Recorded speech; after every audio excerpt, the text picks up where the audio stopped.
तो friends, how are you? कैसे हैं आप सब? स्वागत है आपका अपने ही चैनल मीडू स्टडी में। मैं हूं आपका friend Ashutosh, I am Indore से।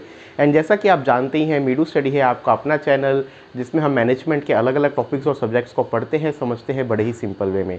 फ्रेंड्स, हमारी आज की जो वीडियो है वो हमारे ऑर्गेनाइजेशनल बिहेवियर मॉड्यूल से है। हमें अपने काफ़ी सब्सक्राइबर्स का सजेशन आ रहा था कि आप ओबी में जो है पर्सनैलिटी से आगे के टॉपिक्स बनाइए, परसेप्शन, लर्निंग, मोटिवेशन, इन सब पे बनाइए। उसी फीडबैक को ध्यान में रखते हुए हमने कंटेंट डेवलप किया है और आज हम स्टार्ट करेंगे परसेप्शन। बहुत ही इंपॉर्टेंट अच्छा टॉपिक है, आपको पढ़ने में मज़ा आएगा और इसको हम 2 वीडियोस में कवर करेंगे। आज वाली वीडियो है वीडियो नंबर 9 और इसके बाद वीडियो नंबर 10, वो भी हम प्लेलिस्ट में ऐड कर देंगे तो आप उसको चेक कर सकते हैं।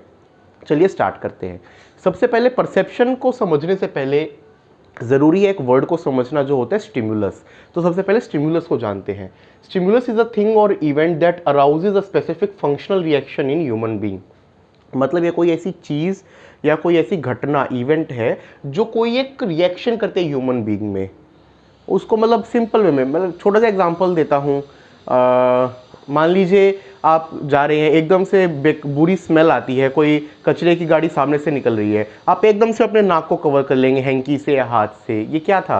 ये मतलब एक स्टिमुलस था। स्टिमुलस क्या था? वो बैड स्मेल, और उससे रिएक्शन क्या हुआ? आपने अपनी नाक को कवर कर लिया। कोई एकदम आपकी तरफ अटैक करने के लिए आगे आता है, आप डिफेंस में एकदम से पीछे हो जाएंगे या हाथों से अपने आप को कवर कर लेंगे। तो ये क्या था? ये होता है स्टिमुलस।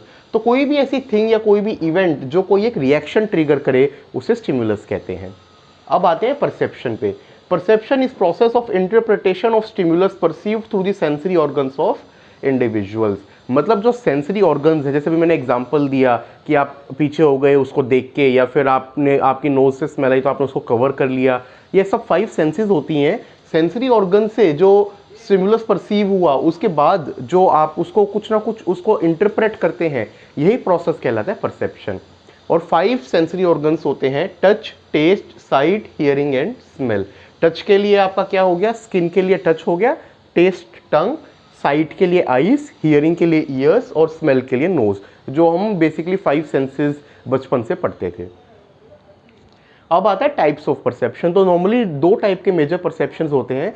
सबसे पहला कहलाता है visual perception. It is a process through which a naked eye detects light, depth etcetera around a stimulus and interprets it. मतलब कि एक प्रोसेस होता है विजुअल परसेप्शन, जिससे जो आपकी आंखें हैं, जब उन नेकेड आइज मतलब अनकवर्ड आइज, किसी ने उस चीज़ को कवर नहीं किया हुआ है, वो लाइट को या किसी चीज़ को देखती हैं, स्टिमुलस को, और इंटरप्रेट करती हैं। Vision has a specific sensory system, the visual system.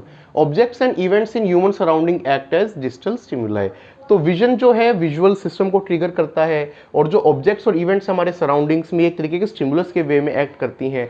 आप देखिए ना, मतलब आप आराम से एक गाड़ी में बैठे हैं या ट्रेन में बैठे और चलते जा रहे हैं, रास्ते में जो चीज़ें आएंगी, हर चीज़ जो है कुछ ना कुछ आप पे ट्रिगर करेगी। आप कुछ होर्डिंग देखते हैं, आपके दिमाग में कुछ और आता है, कोई लोग होंगे देख के कुछ और आप सोचेंगे। तो ये सब कुछ जो होता है, ये होता है विजुअल परसेप्शन। अब आता है number 2, auditory perception. It is the process by which brain interprets what an individual hears. तो जैसे विजुअल में जो देखने से रिलेटेड था, ऑडिटरी है सुनने से related. Brain interprets the incoming noise into something useful and comprehensible. मतलब जो हमारे आसपास नॉइज होता है, साउंड्स होता है, हमारा ब्रेन उसको सुनता है, कानों के थ्रू सुनता है और ब्रेन उसको इंटरप्रेट करता है। सिंपल सा एग्जांपल देता हूँ। मान लीजिए आप ऑफिस में काम कर रहे हैं, एकदम से फायर अलार्म बजा, वो साउंड आप सुनेंगे तो क्या होगा? आप एकदम से जो है निकलने की कोशिश करेंगे, क्योंकि आपको पता है ये साउंड फायर से एसोसिएटेड है। आप रोड पे गाड़ी ड्राइव कर रहे हैं, आपको एकदम से एम्बुलेंस का हॉर्न सुनाई देता है, आप उसको रास्ता देने लगते हैं। तो ये चीज़ें क्या है? ये आपका ऑडिटरी परसेप्शन है। मतलब स्टिमुलस आपके कानों में पड़ा और उसके बेसिस पे आपने उसको करना शुरू कर दिया। अब आता है इंपॉर्टेंस ऑफ परसेप्शन की परसेप्शन क्यों जरूरी है। Perception is a cognitive process which involves the interpretation of stimulus in the environment and comprehending its meaning. ये इसलिए ज़रूरी है क्योंकि हमारे आसपास जो बहुत सारी चीज़ें चल रही होती हैं, उसमें से किसको हमें जो है सुनना है, परसीव करना, किस पे एक्शनेट करना है, ये करने में परसेप्शन हेल्प करता है। Importance can be explain with the help of SOBC model. अब इसको समझने के लिए एक मॉडल है, आज की वीडियो में हम उसी मॉडल को डिटेल में समझेंगे। सबसे पहले जो मॉडल है ये फ्रेड लुथेंस ने दिया था, और SOBC जो है वो एक एक्रोनिम है, शॉर्ट फॉर्म है। ये किसके लिए स्टैंड करता है? S का मतलब स्टिमुलस, O का मतलब ऑर्गेनिज्म, B का मतलब बिहेवियर और C का मतलब consequence. Stimulus, organism, behaviour, consequence. It helps to understand, predict and control organisational behaviour on basis of managing the contingent environment. मतलब कि समझने में, प्रिडिक्ट करने में और कंट्रोल करने में ओबी को ये मॉडल हमें हेल्प करता है। अब इस एक एक एलिमेंट को हम डिटेल में समझते हैं। सबसे पहले आते हैं प्रोसेस। आप समझ गए, स्टिमुलस से जाएगा ऑर्गेनिज्म, ऑर्गेनिज्म में कुछ बिहेवियर होगा, कॉन्सिक्वेंस होगा और उस कॉन्सिक्वेंस जो है इंटरलिंक्ड है ऑर्गेनिज्म और स्टिमुलस से। स्टार्ट करते हैं एस से। An organism perceives a stimulus from environment, it influences the behavior. There are two type of stimuli. अब जो stimulus होते हैं वो दो तरीके के होते हैं, overt और covert. overt का मतलब these signals in the environment that are observable. अब जैसे जैसे आप रोड पे चल रहे हैं तो जो आपको इंडिविजुअल ऑब्जेक्ट आपको दिखाई दे रहे हैं, ऑब्जर्वेबल है, उस तरीके के स्टिमुलस को बोलते हैं ओवर्टेबल। तो आप इसको ऐसे ही याद कर सकते हैं, ऑब्जर्वेबल भी ओ से है, ओवर्ट भी ओ से है।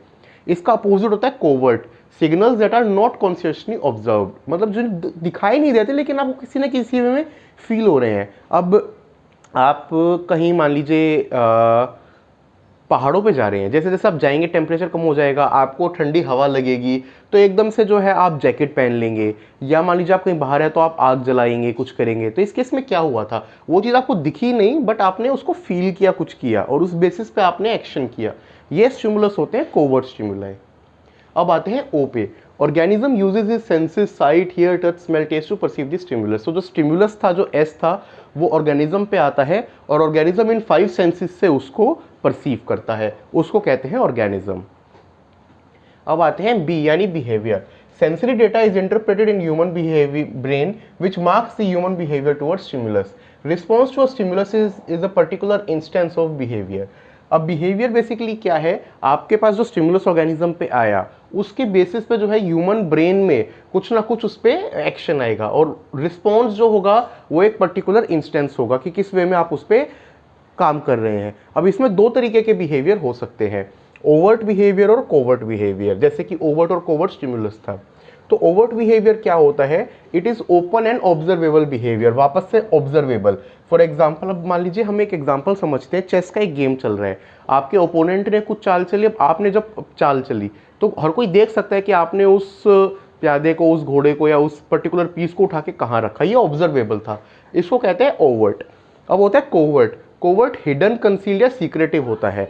अब इसी एग्जाम्पल में लेते हैं, आपने जो है वो जो पीस को मूव किया था एक खाने से दूसरे खाने में, मूव करने से पहले काफ़ी कुछ आपने सोचा होगा, आपके माइंड में चला होगा, वो जो चीज़ है वो सामने वाला नहीं देख सकता कि आपने किस लॉजिक से उसको आगे बढ़ाया, उसको कहते हैं कोवर्ट बिहेवियर। ये थे दो टाइप्स ऑफ बिहेवियर। अब इसके बाद आते हैं कॉन्सिक्वेंस पे। All type of behaviour result in an outcome. तो कॉन्सिक्वेंस क्या है, बेसिकली आउटकम। आपने कुछ भी बिहेवियर किया उसका एक आउटकम होगा। इसके भी दो टाइप्स हो सकते हैं, पॉजिटिव और नेगेटिव। पॉजिटिव का मतलब ऐसा कुछ होना जिससे सेटिस्फैक्शन मिले और उसको रिपीट करने के लिए बंदा मोटिवेटेड हो। फॉर एग्जाम्पल, इसको मैं वर्क प्लेस से एग्जाम्पल लेता हूँ। मान लीजिए आपने अच्छा काम किया, आपको बोनस मिला, इंसेंटिव मिला, तो वापस से आप सोचेंगे कि मैं टारगेट पूरा करता हूँ, मैं ये चीज़ करता हूँ। ये किसका एग्जाम्पल है, पॉजिटिव कॉन्सिक्वेंस का। आपने क्लास में अच्छे मार्क्स स्कोर करे, टीचर ने पूरी क्लास के आगे आपके लिए क्लैपिंग बजवाई, आपको चॉकलेट दी, आपकी तारीफ की, आप वापस से अगले टेस्ट में भी मेहनत करके अच्छे नंबर लेके आएंगे। इसको कहते हैं पॉजिटिव कॉन्सिक्वेंस, एक पॉजिटिव इफेक्ट आया। इसका जस्ट अपोजिट होता है negative consequence, result in dissatisfaction and desire to not repeat the behaviour. मतलब कि आप किसी वजह से डिससेटिस्फाई हुए और आपको जो है ये है कि इस बिहेवियर को रिपीट नहीं करना। For example, being punish for disturbing the class discourage the student from doing so in future.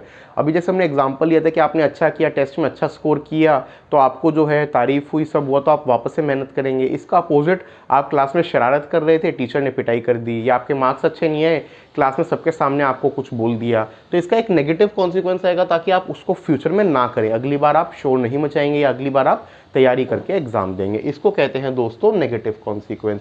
Positive और नेगेटिव कॉन्सिक्वेंस, दो टाइप्स ऑफ कॉन्सिक्वेंस। अब इसके बाद हमने एसओबीसी मॉडल पढ़ लिया, अब हम पढ़ते हैं परसेप्शन के प्रोसेस को। तो परसेप्शन एक 4 स्टेप प्रोसेस है, स्टिमुलस, रजिस्ट्रेशन, इंटरप्रिटेशन और रिएक्शन। सबसे पहले stimulus. Process of perception begins when an individual is confronted with a stimulus. Perception का प्रोसेस स्टार्ट एक स्टिमुलस से ही हो सकता है। स्टिमुलस नहीं होगा तो स्टार्ट नहीं हो सकता। वो स्टिमुलस ओवर्ट भी हो सकता है, कोवर्ट भी हो सकता है, कुछ भी हो सकता है, बट वो बहुत ज़रूरी है परसेप्शन को शुरू करने के लिए। उसके बाद होता है registration. Stimulus is perceived bye individuals using their sensory organs. मतलब स्टिमुलस आया लेकिन आपको उसको माइंड में रजिस्टर करना बहुत ज़रूरी है। आप उसको परसीव कर लेंगे सेंसरी ऑर्गन्स के थ्रू, उसको रजिस्टर करेंगे, उसको बोलते हैं स्टेप ऑफ रजिस्ट्रेशन। फिर आता है interpretation. It involves attaching a certain meaning to the registered stimulus.